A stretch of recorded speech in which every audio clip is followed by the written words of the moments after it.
Nakikipag-ugnayan na ang mga ahensya ng pamahalaan sa gobyerno ng United Arab Emirates para sa repatriation ng mga labi ng 3 overseas Filipino worker na nasawi sa gitna ng matinding pagbaha sa nasabing bansa.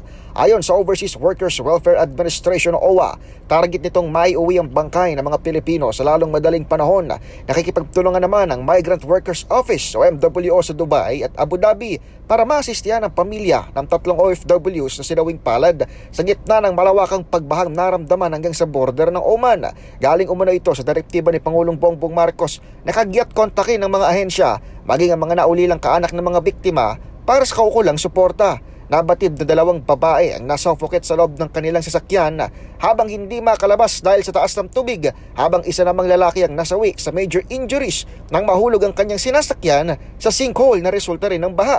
Bukod sa 3 OFW, inabot din ng tubig ang training center ng MWO sa Dubai, pero agad din naman itong nalinis ng mga tauhan ng pamahalaan. Ikinakasa naman na ang pamimigay ng relief goods sa iba pang binahang Pilipino sa gitna ng kalamidad na isinisisi sa palyado o manong cloud seeding at forecast ng panahon. Para sa MBC TV Network News, ito si Edniel Parrosa. Sama-sama tayo, Pilipino.